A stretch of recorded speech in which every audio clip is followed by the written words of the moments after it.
Bonjour à tous, aujourd'hui nouvelle critique, on va parler du film Été 85 de François Ozon. C'est parti.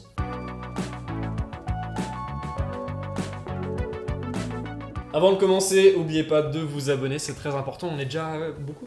Plus de 3000 abonnés. 3100. On vous remercie déjà pour les 3000 parce que voilà, c'était super bien. Incroyable. Bon, vous le voyez, on est que deux parce que Thomas est donc parti en résidence avec les Parasites à l'Atelier 7. Donc si vous voulez suivre ses aventures, ses tournages, vous vous abonnez à son Instagram ou à celui de l'Atelier 7 justement. Et nous, on commence avec la critique de Été 85. Max, de quoi ça parle?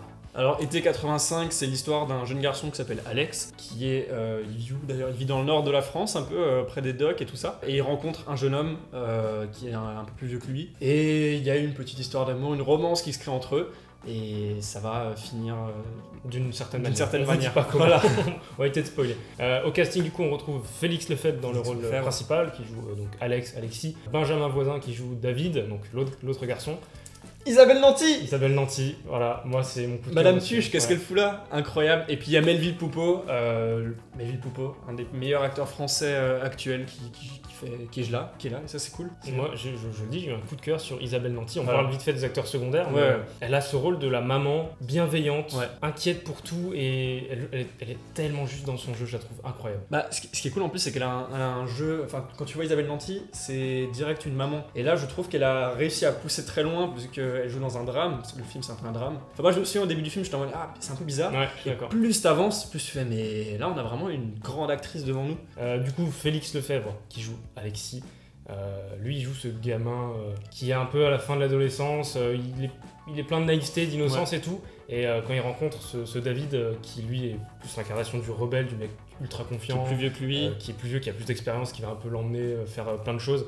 Il y a un rôle d'initiation un peu de ce personnage, c'est un peu il trouve une espèce d'image un peu de professeur, tu vois, de la vie, professeur de la vie, et ça se ressent dans le film parce qu'il est souvent un peu, je trouve Alexis il est un peu effacé par rapport à David qui lui impose beaucoup, tu vois. Ouais, c'est ça. Il donne les directions un peu et c'est Alexis qui tire, enfin c'est David qui tire Alexis dans le récit pour l'amener à différentes situations. On va parler du coup réalisation. C'est réalisé par Monsieur François Ozon qui a réalisé dernièrement Grâce à Dieu. Grâce à Dieu. Du coup là il revient avec ce film des années 80. Je peux pas vous dire mieux. En fait, bon, le film s'appelle Été 85, ça se passe en 1985 et à l'inverse d'autres films qui copient les années 80.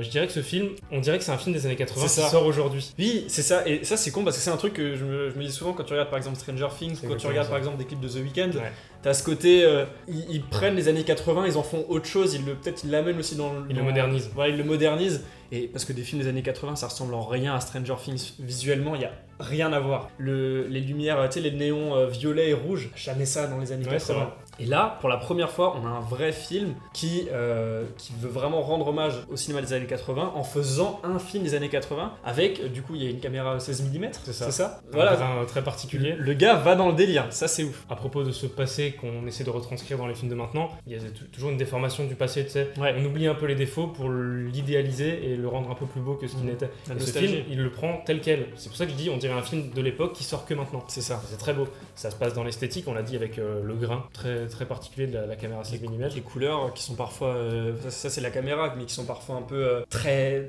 pop, tu vois. Ça. Elles te pètent aux yeux et il y a une certaine, au niveau de la dynamique, c'est quand tu vas dans les blancs, c'est vachement blanc, dans les noirs, non, dans les noirs c'est un peu...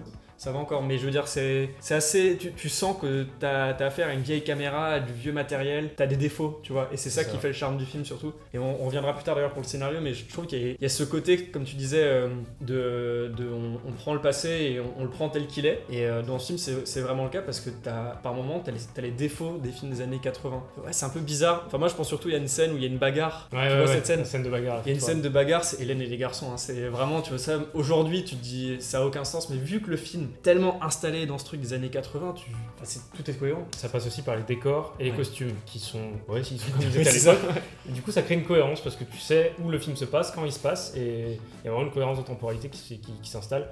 Après, ça passe aussi dans tout ce qui est direction d'acteur. Ils en parlaient dans une interview qu'a fait In The Panda, ça sera en description, où il disait qu'il y avait certaines répliques, certaines expressions qui étaient utilisées qui, quand on les lit avec un regard actuel, on se dit ça se dit pas, personne ne parle comme ça, alors que vraiment si à l'époque c'était le cas. Et encore une fois, ça rajoute de la crédibilité à l'univers et au film. Même dans l'univers, il y a aussi les chansons, les musiques utilisées, parce que ça j'ai trouvé ça très intéressant. Il fait un peu comme Dolan, tu sais, il passe parfois des petites musiques et tout, sauf que là, vu que c'est dans les années 80, il reste cohérent avec des musiques des années 80. T'as des chansons françaises très connues de cette époque, t'as surtout t'as surtout The Cure. Ouais.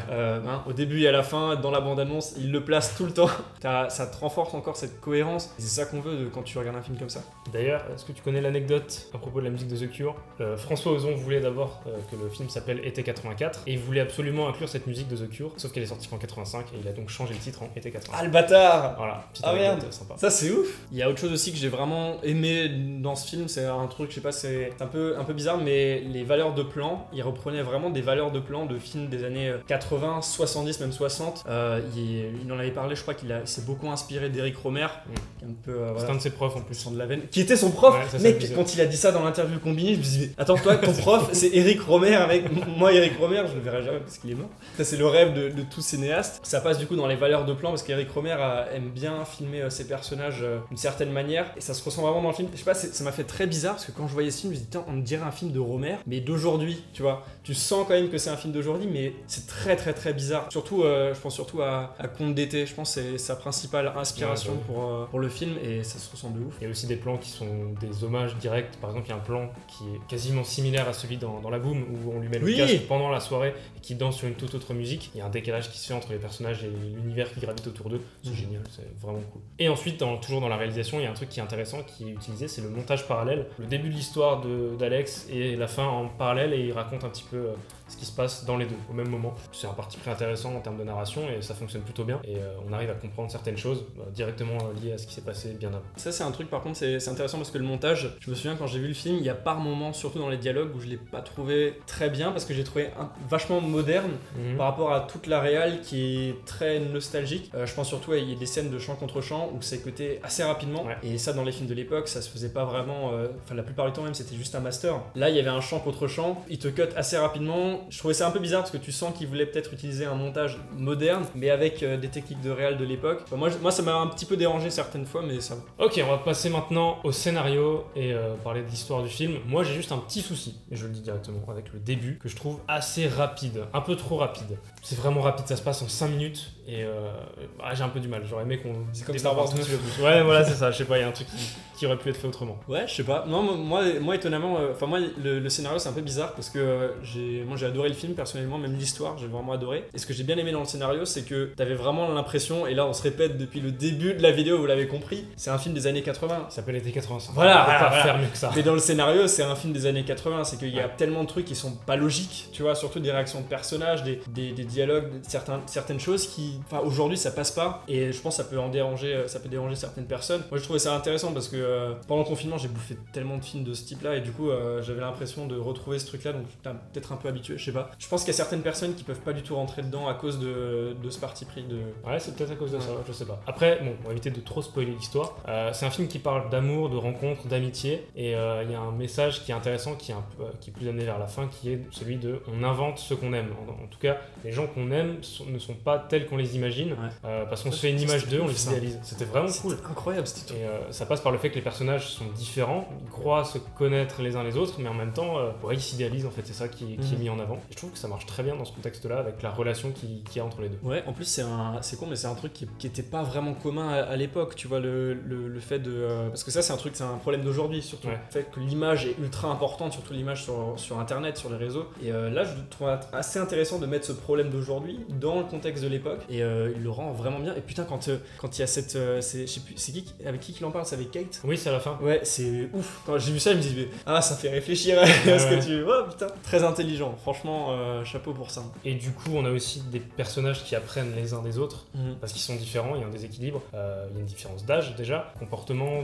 d'attitude. On a dit, il y a l'innocent naïf, il y a le rebelle très confiant, et du coup, les uns apprennent des autres, mais ça va plus dans un sens que dans l'autre, parce qu'il y en a un qui veut des choses que l'autre ne veut pas, et du coup, c'est une façon de montrer que à cet âge-là, c'est des choses que voilà, tu reçois, que tu donnes, et ça te forge la personne que tu seras par la suite. Je trouve ça même intéressant que dans le film, chaque personnage a un mentor, et t'as limite une boucle, tu sais, parce que Alexis, il a justement son copain David, il a aussi Melville Poupeau qui est le prof. Exact. Et Melville Poupeau, il y a aussi un background aussi dessus qui est expliqué plus tard dans le film, mais même par rapport à la mère aussi d'Alexis, où il y a une histoire avec son oncle, enfin il y a plein de trucs qui recoupe assez bien finalement. C'est ça, et je trouve le film, je trouve ça vraiment intelligent, la manière dont c'est tout est mis en place, tout est... Et justement, ils ont tous une certaine évolution, qu'elle soit bonne ou mauvaise. Enfin, on a Alexis du coup qui part de quelqu'un de très naïf, qui croit tout ce qu'on lui dit, à la fin il a vraiment évolué, c'est plus du tout le même.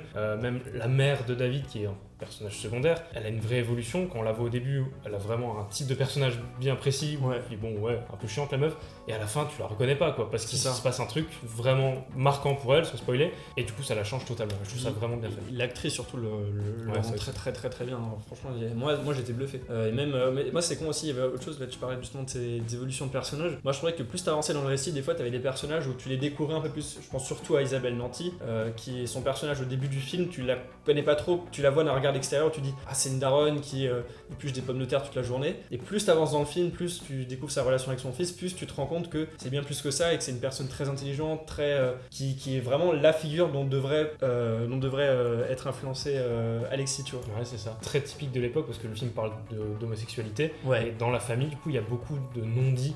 La mère qui comprend son fils mais qui n'ose pas rentrer dans son intimité. Le père qui a peur de comprendre ce qui se passe parce que voilà, c'est une autre époque, les autres mentalités. Je trouve que c'est bien représenté sans jamais être too much. Oui. Je sais pas comment dire. Et là, le film le rend vraiment bien parce que ce gamin, il est complètement perdu. Et à part Call Me By Your Name, je trouve qu'il y a très peu de films qui le rendent aussi bien. Et d'ailleurs, Call Me By Your Name, c'est quand même une assez bonne inspiration quand tu regardes le film.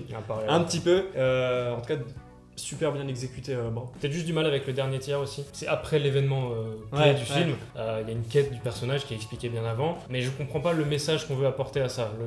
Le truc qu'on veut nous faire comprendre. Et même au moment où c'est résolu, je trouve qu'on passe très vite à autre chose. C'est presque anecdotique ce qui se passe. Comme il le dit à la fin, il y a une voix off qui narre l'histoire tout du long. Il explique ça comme une étape où il y a eu le lui avant, il y a le lui après, et ça veut pas dire que c'est la fin de l'histoire, c'est juste une étape. Peut-être qu'ils ont voulu expliquer ça de cette manière. On spoilera pas, mais ceux qui ont vu le film, la fin, moi j'ai adoré. La toute dernière, les 2 dernières minutes, je trouvais ça très très très intelligent en termes d'écriture. Surtout que c'est bien mis en place, de manière subtile. C'est extrêmement bien. Setup payoff, je peux pas vous dire. Regardez le film s'il vous plaît et revenez vers nous et dites-nous ce que vous avez pensé de cette fin parce que moi j'ai adoré. Voilà, c'est tout ce qu'on pouvait dire principalement sur le film. Ce qu'on peut dire aussi notamment, c'est que le film devait être à Cannes et c'est un peu con.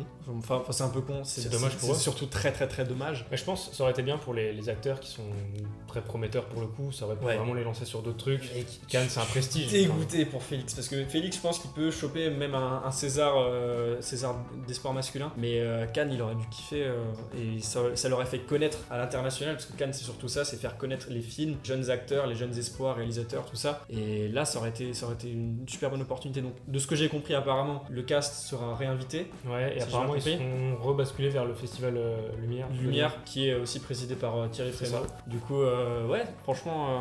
En tout cas, on vous invite vraiment à voir le film si le propos vous intéresse, si l'esthétique vous intrigue un minimum. Si vous êtes très fan des années 80, allez-y, ce sera même un voyage dans le temps. Faut le voir évidemment.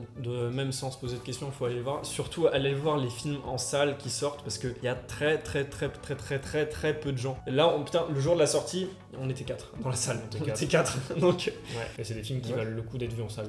Pas contre le streaming ou quoi que ce soit, c'est juste que ces films sont faits pour le grand écran et c'est une autre expérience tout simplement. Donc allez le voir et si vous l'avez déjà vu, n'hésitez pas à nous dire dans les commentaires ce que vous en avez pensé. C'est toujours intéressant de débattre avec vous sur les films. Abonnez-vous si c'est pas encore fait. Il y a intérêt que ça soit fait parce que moi je viendrai vérifier chez vous. Chaque abonnement, vous savez quoi, c'est un Thomas en plus dans les prochaines vidéos. Voilà, je dis ça comme ça. Il sera peut-être pas là pour la prochaine. En tout cas, nous on se retrouve bientôt pour de nouvelles aventures. Ciao.